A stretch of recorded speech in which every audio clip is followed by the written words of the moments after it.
Isa ulit pang negosyo ang gusto kong ituro sa inyo. Ang tawag dito is inhulajinji salsiccia or pwede natin siyang tawaging sausage roll. Ang maganda dito sa recipe na to is, syempre, patok na patok to dito. Marami nagbebenta. Pwede nyo din siyang itry na ibenta. Yung sabi ko nga, hindi nyo ron masasabi na magugustuhan mga tao kung hindi nyo itatry na gawin tapos ibenta, di ba? Para malaman nyo is, kailangan yung gawin siya tapos itry nyo ibenta. Baka sakali nga na magustuhan ng mga customers. Or kaya naman, kung ayaw mo namang ibenta, is gagawin mo lang para sa mga anak mo. Kasi ito rin is maganda din pang merienda. Dadalhin ng mga anak niya sa school, pang merienda nila. Or kaya naman, sa pang ano nga din, pang all occasion nga din to. Kung gusto nyo ding mga yung may mga birthday, mga ganun sa bahay, yung mga kahit anong okasyon, pwede nyo din itong ihanda. Kaya wag na nating patalagan. Gawa tayo. Bali dito is may hotdog na tayo dito. Siyempre, nilagyan ko lang siya ng tubig. Baling gagawin natin is lulutuin natin yung hotdog natin. Balang pagluto nito is pag simula na siyang kumulo, magbilang kayo ng 2 minutes. Tapos yun, okay na siya. Patayin nyo na yung apoy. Tapos i-drain nyo lang yung tubig niya. Tapos, i-reserve nyo muna siya. At dito sa kawali natin, pag mainit na siya, yan. Mainit na siya. Maglalagay tayo ng margarine.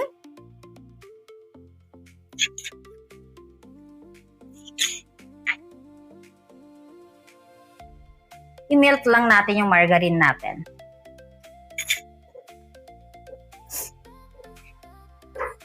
Pag nag-melt na yung margarine natin, maglalagay tayo ng 2 chicken cubes.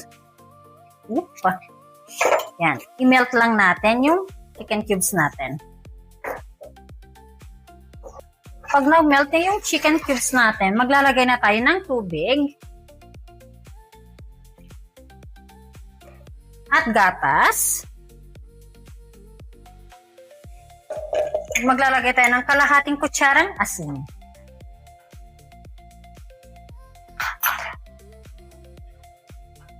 Haluin mo lang ng konti. Tapos, hayaan natin siyang kumulo. Yan, pag nakulo na siya, baling gagawin natin is hinaan natin yung apoy. At maglalagay tayo ng harina. Yan.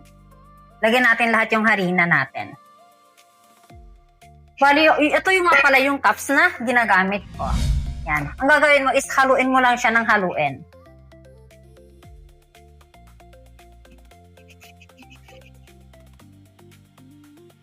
Kasi kailangan nating maluto yung harina natin.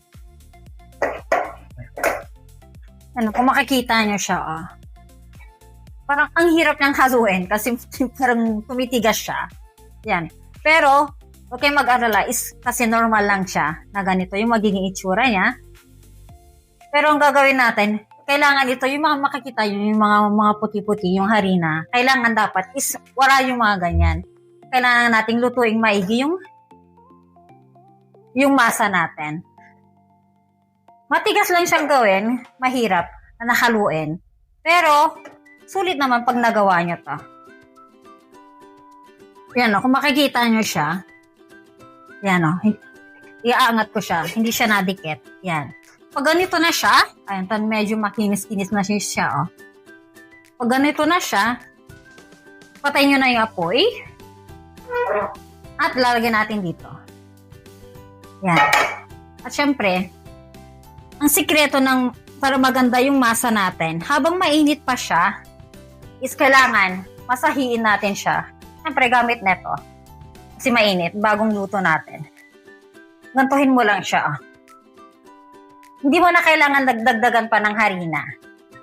Yan. Ganto mo lang siya. Kasi ang gusto nating texture niya is yung makinis. Yan mas masalo pa siyang kuminis. Yan. Tapos kung hawakan niyo siyang ganyan, pwede mo na siyang hawakan na ganito, hindi ka na napapasok. Baling gagawin mo, syempre, gamit ang mga braso. Gantuhin mo lang siya. Kailangan masahiin na natin siya. Medyo mainit-init pa rin siya, pero kaya mo nang hawakan. Yan. Makikita niyo, hindi siya nadikit. Kasi maganda yung pagkakaluto natin ng masa natin. Baling gagawin natin is hatiin natin sa gitna. Yan, reserve muna natin yung kalahati. At di ba sabi ko nga is kung gusto nyo yung pagkakitaan, ibenta, baling gagawin natin, roll muna natin siyang ganito. Pahabain natin. Yan, pag kung makikita nyo siya, ganito na siya. Hinahaba ko siya. Kung gusto nyong ibenta, bali ang paghati nito is kung wala kayo neto, yung sa kiluhan, ang gagawin mo is yung 4 na daliri, ganyan o. Yan. Ganito yung gagawin mong paraan. Kung wala kayong pangkiluhan, kasi kailangan kasi pag ibibenta mo is kailangan is pare-pareho yung laki niya. O kaya naman, kung meron naman kayo nito sa bahay, mga 60 grams, ayan 57, walang problema, 3 grams lang naman yung, ayan pare-pareho lang siya, 50. Aling gagawin natin, kumuha tayo ng isa, nga pala, ito yung kalahati nga pala is, yan, ganun pa rin gagawin natin. I-roll mo lang din, ganun pa rin yung proseso niya. Bale, ito nakat na natin lahat yung masa natin. Baling gagawin natin is kumuha tayo ng isa. Gantuhin lang natin siya. Ayan. At syempre, sa tulong pa rin ng roll, gantuhin mo siya. Gawin mo is pahabain natin yung masa natin.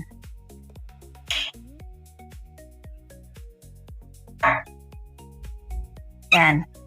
At kunin natin yung hotdog na pinakuluan natin. Lagay natin siya dito. Lagay mo sa dulo. Tapos, i-roll mo siya. Yan. Yan. Bali, syempre, dito is may hangin sa loob. Ang gagawin mo is, pisilin mo siya. Para matanggal yung hangin sa loob.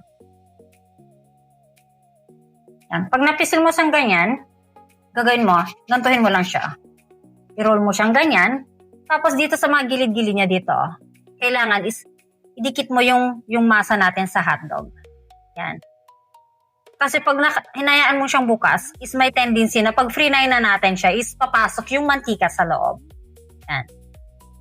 Pag ganito na siya, yan. Okay na yan. Na-roll na natin siya lahat at bali 22 kapiraso yung nagawa natin. Bago nga pala natin ipa-fry is kailangan muna natin ng isang egg. Tapos maglalagay tayo ng mga 50 ml lang na gatas. Yan. Haluin mo lang siya. At syempre kailangan din natin ng breadcrumbs. Yan. Yan. Pag nahalo mo na siya, baling gagawin mo is kumuha ka ng isa. Yan. Pahiran mo siya ng egg. With gatas. Yan. Patuluin mo lang siya ng konti. Yung excess niya. Tapos lalagay mo na dito sa breadcrumbs natin. Yan.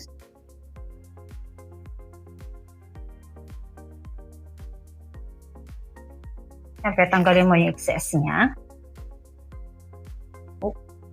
Yan. Yan. Pag ganito na, is okay na. Yan. Yan, napahiran na natin siya lahat ng breadcrumbs. Bali, ang gagawin na natin ngayon is ipa-fry na natin. Bali, dito is may mainit na tayong mantika. Yan. Maglalagay tayong isa. Yan.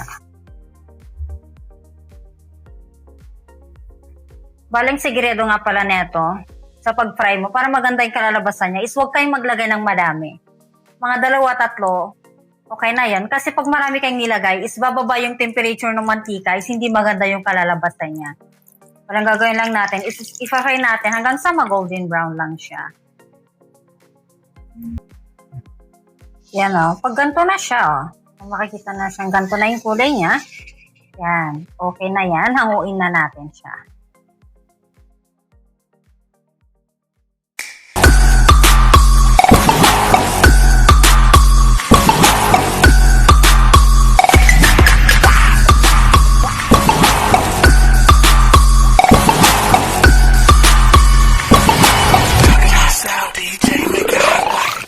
Ayan, na-fry na natin lahat ng sausage roll natin. Bali, eto, di ba, kung makikita nyo naman, di ba, ang ganda ng kinalabasan niya. At syempre, hindi naman mawawala na hindi natin titikman, di ba? Lagi yung sinasabi ko sa inyo na ang masarap na part ng pagluluto, syempre yung pagtitikman na natin. At syempre, bago ko siya titikman, is hihingi muna ako sa inyo ng subscribe sa mga videos natin. At syempre, pa-likes na rin sa mga videos at pa-click sa notification bell. Kaya, pintay natin. Tara! Tikiman time. Syempre, masarap to na i-partner sa ketchup. Yan. Yan o.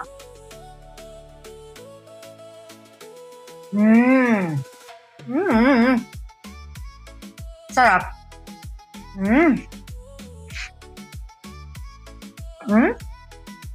Ang sarap ng kakaugawa natin ng masa niya.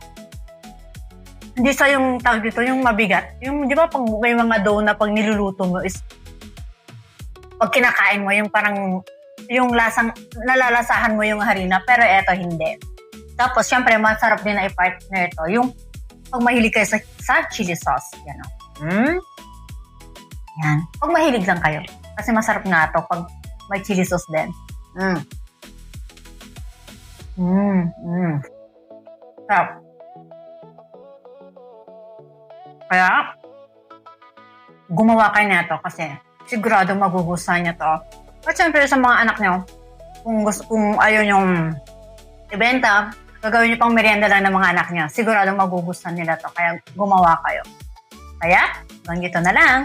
Ciao!